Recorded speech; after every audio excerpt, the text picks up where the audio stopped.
How to fix Threads app not opening. In order to fix Threads app not opening, what you need is here. First thing first, there could be different reasons why the issue might have occurred.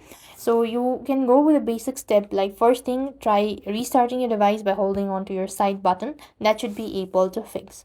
Now here, other thing, what you want to do is go to your respective app store and type in Threads on the search bar. Make sure to update the app to the latest version, as that might also be able to help you out. If the issue still persists on, what next you want to do is here, you could simply go ahead and open up settings on your device and locate internet first of all, so that there is no issue with the internet as well. Next, you want to go to apps and locate Threads from the list. Here it is. Now you could go to storage and cache. Make sure to clear cache as well as force stop the app. That might also be able to help.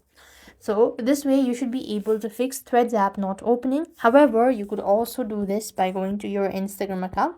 Make sure you're logged into the same Instagram account as your Threads, and over here select the profile initials, tap the menu bar and go to settings and privacy, or settings and activity, or you could just go to your activity and also select from Meta and then select Threads. And that's how you're going to fix. I hope the video was helpful. Make sure to like, share and subscribe. Thank you for watching. See you in the next video.